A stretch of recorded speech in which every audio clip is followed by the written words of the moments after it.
Antonia Honegaz, hezkuntza tartea hasiko dugu betiko lez zapaturo Elizbarrutiko ikastetxe edo ikastola batera goaz badakizue. Eta aste honetan Artxandape ikastolara joan gara. Ikastola berezia neuretzat benetan, neure ikastola izan zen, eta hortxe bertan egon gara aste honetan dinogunez. Aurrezkuntzako zikloa zelan lantzen dan, zergaitik dan garrantzitsua, eta zelan jorratzen dabesan baloreak azaldu deuskuez Olaia Manrike, aurrezkuntzako irakasle eta koordinatzaileak, eta Marikruz Okamika, aurrezkuntzako tutorea. Vale, bueno, lehenengo ongitorri, gure, zure, etxera, ezta Artxandapera. Bai, bueno, apurtxu bate Artxandape edo zer da, apurtxu bat kokatzeko ez? Lehenengoko bai, bueno, Bilboko Uribarri auzoan dagoen ikastetxe oso handi bagara, orduan gara familia handi bat, ikastetxe txikia familia handia, eta D eredua daukagu, 2 urteko geletatik DBH 4. mailara arte, 16 urtera arte. Bai, naiz eta D eredua izan, bueno, gure ikasleak amaitutakoan ere trilingua dira, bai, ingelesa eta gaztelania ere landu egiten dalako. Orduan, bueno, apurtxu bate gure helburua edo, bueno, gure sede garrantzitsuena da, bai ikasleak bikaintasune akademikoa lortzea, baina are garrantzitsuagoa bikaintasun pertsonala lortzea, ezta? Ero, akademikoa, bikaintasun pertsonala lortuta, akademikoa berez da torrelako, ezta? Edo esan genezake. Orduan, helburu potoloena edo esango dugu da ikaslea bere osotasunean garatzea, ezta? Ez bakarrik eduki mailan. Baizik eta hori, kompetentzia guztiak garatzea. Horretan sartzen da, komunikatzeko kompetentzia, pentsatzen ikasteko kompetentzia, bai, jarrera kritikoa, ekimenerako kompetentzia, horrek apurtxu bat hori, ikaslea edo pertsona osotasunean garatu daiten. Eta gure metodologia guztiak horretan oinarritzen doguz. Orduan, horrekin lotuta, gu HH-ko irakasle bezala, nahi dugu hor batzutan txikitxoak ikusten doguz umeak, eta esaten dugu, bueno, txikitxoak ikastolara doaz, eta jolastu egiten dute, baina jolas horrek atzean daukanak ere, garrantzitzela dauka, ezta? Aurrezkuntzako edo hasierako urte horiek oso garrantzitsuak dira azkenean hori esan duguna pertsona bezala garatzeko. Orduan hor metodologia desberdinak erabiltzen doguz, bai aurten matematikarako metodologia berri bat sartu dugu adibidez Innovamat, daukana izena, sakea ere lantzen dugu 4 urteko gelatik, azkenean metodologia innovadore edo berri asko sartu doguz, baina beti, ahaztu gabe, helburua ez dela metodologia hori garatzea, baizik eta ikaslea pertsona bezala garatzea. Hau da, sakea lantzen dugu, baina gure helburua ez da sakean jolasten ikastea, parkatu. Bai, hori ere lortzen dute, bai, edo piesak mugitzea. Horren atzetik dagoen helburua da, txandak errespetatzea, bestearen egoeran jartzea, estrategiak egin ahal izateko, ezta? Horren atzean, hori da ezin dagoena ahaztu. Batzutan, hori, proiektu berriekin edo holako metodologia potenteekin ahoa betetzen zaigu, ezta? Baina beti ahaztu gabe zein dan helburua, ez? Helburu orokor hori, dala umea edo mailak aurrera doan enean, urteak aurrera doan enean, heldutasunera bide hori egiten doan enean, bere kompetentzia edo gaitasun desberdin horiek garatzea, ezta? Eta, bueno, horretarako ere, egunerokotasunean, badiaz autonomia, lantzen dugu pilo bat, horrek daukan, esan dugu ere, ikastola txikia dela, baina familia handia, ezta? Eta familia hartasun horrek ematen dizu, bai, etxean dauden gurasoekin hurbiltasuna, baina horrek ere eragiten du ikasleak ikastolan lasai sentitzea, seguru sentitzea, eta horrek azkenean eragiten diona da hori, ezta? Segurtasun horrek ahalbidetzen du gero beste edukiak barneratzeko edo azkenean laguntzen dio pilo bat horretan, ez? hori iruditzen zaigu oso garrantzitsua. Eta aipatu basu sakea, 4 urteko multzoak, ez? Bai, 4 urte. Zerako dira klase horrek edo? Bueno, dinamika desberdinak egiten dugu. 4 urteko geletan hasten dira, batzuk 4, beste batzuk 5 urterekin, eta ditugu material desberdinak. Eurei gehien gustatzen zeiena da, holako alfombra handi bat, tablero baten antzekoa, eta kamisetak ditugu. Orduan kamisetetan irudikatuta dago pieza bakoitza. Orduan ikasleek kamiseta jasten dute, eta orduan pieza hori bihurtzen dira. Osa, eurak dira piezak. Eurak jartzen dira tablero erraldoi horretan, eta beste batek mugitzen ditu, eta eurak dira, hori, pieza bezala. Egia da, hori dela, dinamika guztietatik egin gustatzen zaiena. Baina zaiena da, azkenan hor lantzen ari garena, bizio espaziala da. Eta egia da, ikuspuntu horretatik, ez da, tableroa berez, pieza bazara, ez dozu osotasunean ikusten, orduan oso zaila da azkenean. Hor lantzen ari direna, baurak errezago ikusten dute, gero beste tablero bat daukagu, horman ipintzen duguna, mural bat bezala, nahiko handitsua ere, eta hor ere beste gauza bat lantzen da. Karo hor, pieza batzuk goian egongo dira, eta beste batzuk behan. Orduan, karo, aurrera eta atzera, ja hor goian eta behan izango da. Orduan hor beste buelta bat ematen diogu. Eta gero ere, baditugu betiko tableroak, piezekin, eta horietan nahiko polito moldatzen dira. Ze hor, tableroa osotasunean ikusten dute, eta hor bai bakoitza kokatuta dago piesen atzekaldean, orduan asko zerrezagoa da eurentzat. Eta gero, hori komplementatzeko, daukagu fitxa liburu bat. Orduan fitxa azkenean sakea matematika hutsa da, osa da bizio espaziala, kokapena espazioan, horrelako zenbakikuntza ere da, ze pieza batzuk mugitu daitezke bakarrik saltotxo bat egin dezakete, eta beste batzuk 2 edo 3 edo 4. Orduan gero, liburuzka horretan egiten duguna da ikasitakoa edo errepresentatu, azkenean era grafiko baten, seriak eta desberdinak eginez, edo bertan ere grafikoki tablero bat errepresentatuta eta mugimenduak arkatze marra batez.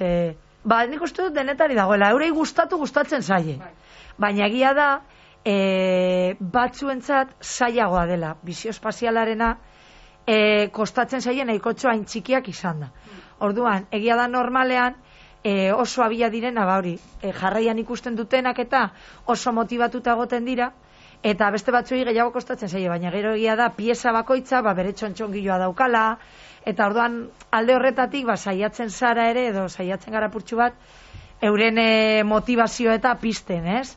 Eta tableroa ez da tableroa da, vainilla eta txokolatezko herrialdea, orduan purtsu bat hor, ipuintxo bat kontatzen zaie hasieran, purtsu bat horre, motivazio lana batzuk oso motivatuta daude, eta beste batzuk, engantzatzeko karo gehien kostatzen zaienei eduki aldetik, engantzatzeko olako estrategiak edo erabiltzen dugu, ezta? Ez aurrezkuntzan kontuan euki behar dugu beti umen heldutasun maila oso desberdinak izaten direla, ez? Gela bakotzean daude 25 ikasle izango dugu eta heldutasuna asko da. Orden saiatzen gara heldutasun hori errespetatzen. Bai sakeen, bai matematikan, eta adibidez bai oso argi ikusten da grafometrizitatea lantzen dugunean. Idazketa irakurketarekin, ez? Ume guztiak ez daukate heldutasun maila berdina, orduan saiatu barzeara hori errespetatzen bakotzaren erritma. Eta baita ere batzutan hastu egiten zaigu aurrezkuntza dela ziklo bat, etapa bat, ez? 2 urtetik hasita 6 urtera. Orduan, bakoitza dauka bere ritma, behin eta berriz errepikatzen dudan moduan, eta pausos pauso goazela. Orduan, 4 urteko gelan sarritan gertatzen zaigu bazakean, ez? Ipini dugulako adibide moduan, ikusten duzula ume batzuk ez direla gai ulertzeko. Baina, 5 urteko gelarako ikusten duzuz bere aurre pausoak eman dituztela. Eta adibidez, igual ez dute ikasten piezan mugimenduak, baina ikasten dute piezan izenak, eta identifikatzen dute. Edo identifikatzen dute tableraren karratuak, kokapenak, orde zeo zer beti ikasten da. Orden guk beti esaten dugu garrantzitsua dela gauzak aurkeztea. Irakastea esango dugu. Gero ikastearen da bakoitzak bere ritmo. Eta nik uste dut hori dela oso alpagarriena. Eta bebai baita ere, umei zarretan galditzen zaila, zer egin duzu gaur ikastolan? Jolastu, baina egia da, jolasten dugu, baina jolas hoien bidez, ikasten doaz. Orde, lotura hori helduei batzutan ahaztu egiten zaigu. Ez da esaten dugu. Zer egin duzu, umeak esaten du jolastu, baina ezke jolasten bidez ikasten dugu. Abestien bidez ikasten dugu, ez? Eta batez bez zergaitik, arrazoi batez beste asko daude, baina arrazoi oso garrantzitsua bat da baita ere, guretzako gehienentzako, ona datozen ikasle gehienentzat, euskara dela hizkuntz berri bat esango dugu. Eta hizkuntzak adin hauetan ikasteko modu egokia edo oso aproposa dena, izaten da ipuinen bidez, abestien bidez, jolasen bidez. Guretzako horrek dira oinarrizko tresnak esango dugu. Beste alde batetik ikastolan lantzen dabesan proiektuen barri izan dugu, Unai Okueiar, 6. mailako tutorea eta Ireneren eskutik, Irene lehen hezkuntzako 2. mailako tutorea eta Innova taldeko burua da. Orain dela urte batzuk, ikaskuntzaren inguruko hausnarketa bat egiten hasi ginen, eta gure helburua izan zen ikasketak gero eta zainguratsuagoak egitea, eta hori lortzeko ikusi genuen proiektuak bide bat izan aldirela honetarako.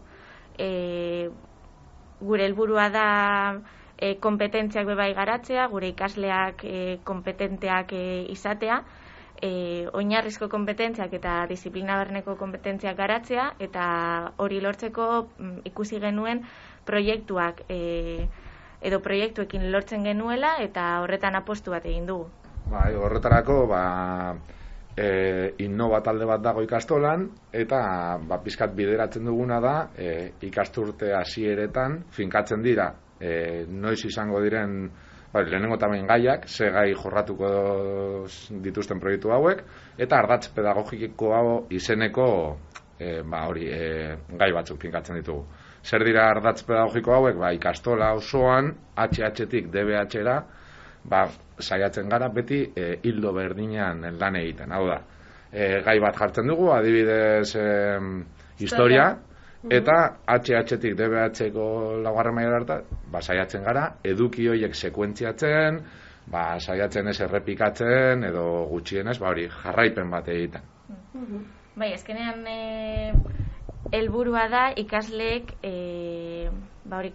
ikasleak konturatzea eduki horiek jarraipen bat daukatela.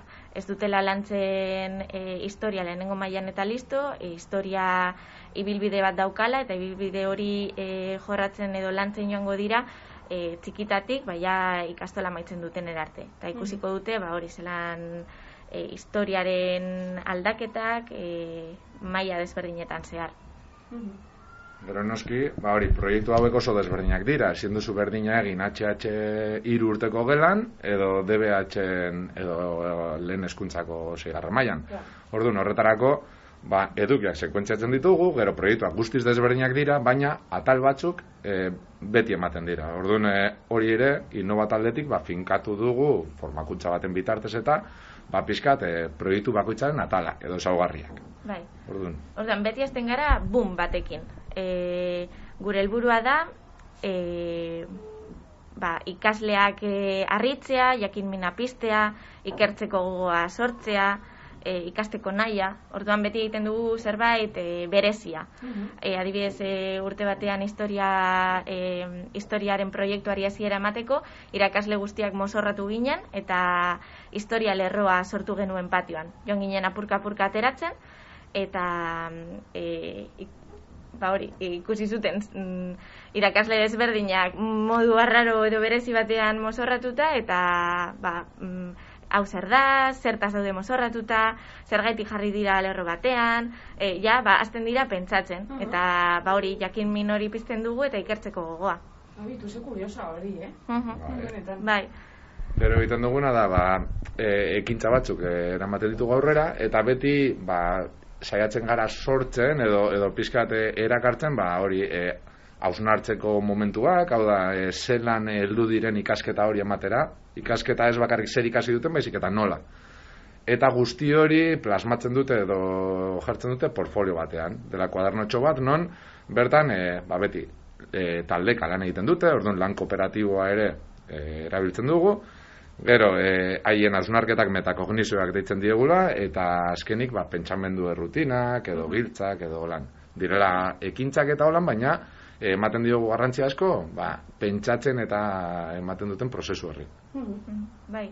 Eta gero erderaz esaten den bezala a las cosas por su nombre. Osea, haiek badakite autoebaluazio bat egiten ari direla, ikusteko zer dakiten, zer hobetu behar duten, zer ez duten ikasi, eta ez da txarto. Osea, konturatu behar dira ze puntutan dauden, edo prozesuan zehar nora heldu diren, zer daukaten hobetzeko, eta hori, haiek badakite ebaluazio bat egiten ari direla, edo pentsamenduzko errutina bat, edo pentsamenduzko giltza bat, gauza ezberdinak direla, eta haiek txikitatik jasten dira bereizten. Pero hori, proiektuen gaiak normalean zientifikoak izan arren, izan aldira gizarte zientziak edo natur zientziak, beste disiplina batzutan ere lan egiten dugu. Adibidez, ez dugu bakarrik zientzia orduak hartzen aulantzeko, hizkuntzak hartzen ditugu, ingelesa ere sartzen dugu proiektuaren barnean, euskera, lengua castellana behar denean, eta horrelakoak. Eta proiektu guztietan, ekintza batzuk egiten ditugu, esan dugun moduan, portfolio batean jasotzen egiten duguna, eta beti sortu behar dugu produktu final bat. Edo hori da guk egiten dugun. Orduan, dena egiten dugun guztia zerbait sortzeko da. Horrela ematen diogu, ikasitakoari praktikotasun bat, edo gutxienez, haiek ikustea merezi duela ikastea, gero lortzen duzu zerbait sortzea. Eta kuriositatea den moduan, zein izan da proiektu arrakastatsuna? Edo gehien gustatu jakena edo? Nik uste dut historiakoa izan daitekela bat. Gero orain naturzientzietan gaude esperimentuak egiten metodo zientifikoaren bidez, asko gustatzen zaie hori. Zein gehiago gorputzarena. Gorputzarena polita izan zen, Gero izaki bizidunak ere, batzuk sortu zuten landareekin eta golan jardin antzeko bat, beste batzuk horrelakoak egiten ditugu. Orduan normalean saiatzen gara beti zerbait. Egia esan zaila da bat aukeratzea. Proiektuekin lortzen duguna da jakin mina eta motivazio, ikasleengan motivazio itzela. Orduan nik uste dut proiektu askotan hori lortu dugula eta bat aukeratzea bakarrik zaila da. Gero hori komentatzeko proiektuak amaitzen ditugunean beti zerbait sortzen dugu. Izan alda antzerki bat, edo bideo bat, edo egin aldugu jolas bat sortu beste batzuek praktikatzeko dolan, baina normalean produktu finala gero gurasoak gonbidatzen ditugu ikastolara, eta bertan haiekin batera ikasgaia izeneko eguna ospatzen dugu. Gutxi gora bera haien ibilbidea azaltzen diete familiei, haien portfolioen laguntzaz baliaturik, eta gero produktu final hori erakusten dute. Azkenean ikasgaia, ikasitakoaren jaia. Ospatzen dugu, zenbat ikasi dugun, non ikasi ginen, eta non amaitu dugun. Zenbat gauza ikasi ditugun, zer egin dugun hau ikasteko, zelan izan da prozesua, eta familiei hori esaten diegu. Azkenean, produktu finala garrantzitsua da, antzerkia egitea, edo esperimentuak haien aurrean egitea, baina garrantzitsuena prozesua da. Zer egin dugun azkenengo produktu honetara heldu arte, jarraitutako pauso guztiak. Eta gero hori, gaurko hezkuntza konpetentzietan oinarrituta dago eta proiektuetan hori lantzen dugu bebai. Garrantzitsuena ez dira edukiak barneratzea eta listo. Eduki horiek behar ditugu zerbait egiteko. Kompetentzia horiek garatzeko eta gai izateko arazo egoera bati erantzuna emate. Proiektu bat ikusten da eta atzean dagoen lana itzela da. Irakasleen arteko koordinazioa itzela. Gero saiatzen ari gara beti pauso bat aurrera joaten. Hori pentsamendua lantzeko zer egin dezakegu. Eta ebaluazioak, gero eta aberasgarriagoak izateko, zelan izan daiteke ebaluazioa, lana, dinamikak, jarduerak dana. Beti gaude guk bebai hausnartzen eta guk bebai saiatzen gero eta hobeto egiten. Bai. Eta, bueno, suposatzen du pandemia dela eta bertan bera geratu zara, ez? Ikasgai bat edo bi. Bueno, egia esan saiatu gara mantentzen, baina bai, barnekoa izan da. Bale. Bai, orduan, egia esan konturatu gara bai oso aberasgarri izan dela. Barnekoa izan denez, adibidez, lehatzeko 2. mailako ikasleak joan ziren, haurrezkuntzako 5 urteko gelako ikasleen gana dana azaltzera. Eta hori 2. mailakoak DBH-koei azaltzera edo. Bai, gure artean izan da. Eta iaz adibidez, ezin zirela taldeak nahaztu eta holan, egin genuena izan zen online. Orduan, egun horretan, bidaltzen genien gurasoei, sortutako produktu finalak. Eta gero, portfolio hauek, edo ikasketaren prozesua, familiei azaltzen zieten etxean. Bai. Moldatu zari. Bai. Orain, adibidez, aforoa daukagunez edo pizkat neurriak daudenez, eta ezin ditugunez familia guztiak gonbidatu, sosketa egiten da, eta talde bakoitzetik 9 familia inguru etortzen dira. Familia bakoitzeko kide bat, orduan hori, murrizten ditugu kopuruak, baina jarraitzen dugu, eta lehenengo ebaluaketan etorri zirenak, bigarrenean orduan beste batzuk etorriko dira, eta hola. Garrantzitsu iruditzen zaigu honekin jarraitzea. Así que egoerara moldatu eta listo. Eta pasako da. Bai. Eskerrik asko Bidoi. Zuri, bai. Bertsoak be protagonistak dira Artxandape ikastolan. 6. mailako lehen hezkuntzako 6. mailako ikasleek 2 bertso eskaini deuskuez. Eta lehenengoa entzutera goaz. LH lehen hezkuntzako 6. mailako ikasleak. Zirikatik hasita nera bezaroan, Artxandape ikastolan gaude oso gustura. Trailaralai, gaude oso gustura. Trailaralai, gaude oso gustura. Elkarri lagundu eta familia bat gara. Arro sentitu nahian etorri bertara. Trailaralai, etorri bertara. Trailaralai, etorri bertara. Ederto baten egin dabe ikasleak eta orain lehen hezkuntza 6. B mailako ikasgoaz.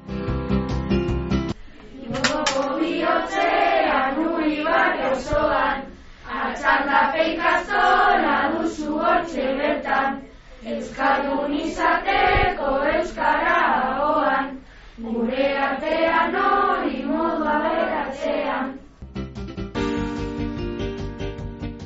Mila esker ikasle, irakasle eta zuzendariei, Artxandape ikastolari. Batez be, zuzendaria dan Zuaitzeri mila esker, Olaia Manrike, Marikruz Okamika, Unai Cuellar, Irene, Lourdes, ikaslei mila esker eta hurrengora arte.